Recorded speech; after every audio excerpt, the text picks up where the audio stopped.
ఆంధ్రప్రదేశ్ శాసనసభ వర్షాకాల సమావేశాలు ఇవాళ ఉదయం సరిగ్గా 9 గంటలకు ప్రారంభమయ్యాయి. సభ ప్రారంభానికి ముందు తెలుగుదేశం పార్టీ ఎమ్మెల్యేలు, ఎమ్మెల్సీలు వెంకటపాలెంలోని ఎన్టీఆర్ విగ్రహాన్ని సందర్శించి ఘనంగా నివాళులర్పించారు. అనంతరం వారు నేరుగా సభకు చేరుకున్నారు. మరికొద్ది సేపట్లో స్పీకర్ చింతకాయల అయ్యన్న పాత్రుడు ప్రశ్నోత్తరాలను ప్రారంభించనున్నారు. ఇందులో భాగంగా సింహాచలంలో జ్యోతి బాపులే గురుకుల పాఠశాలలపై ప్రశ్నలకు మంత్రులు సమాధానం ఇవ్వనున్నారు. యనమదుర్రు డ్రైన్ ఆధునీకరణపై ప్రశ్నలకు మంత్రులు జవాబులు ఇస్తారు. అదేవిధంగా మౌలిక సౌకర్యాలు నమోదైన నిర్మాణ కార్మికులపై ప్రశ్నలకు మంత్రి నారాయణ రిప్లై ఇవ్వనున్నారు.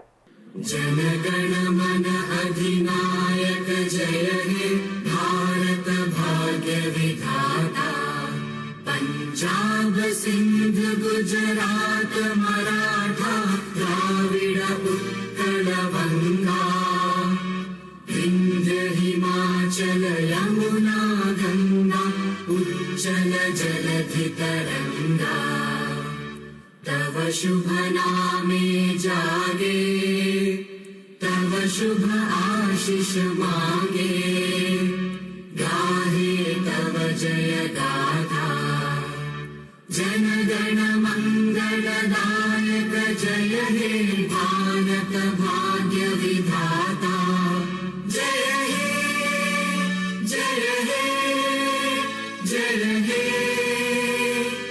जय जय जय जय हे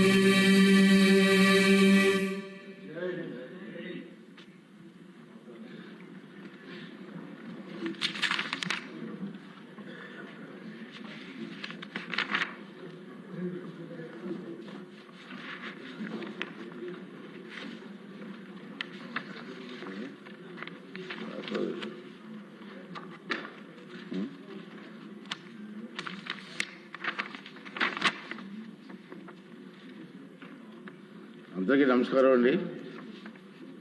16వ శాసనసభ 7వ సమావేశాలు ప్రారంభమయ్యాయి. ఈవేళ తొలి రోజు సమావేశానికి చేసిన సభ్యులందరికీ కూడా స్వాగతం, సుస్వాగతం అండి. ఇప్పుడు వచ్చినవారండి. ఫస్ట్ క్వశ్చన్ గంటా శ్రీనివాసరావు గారు.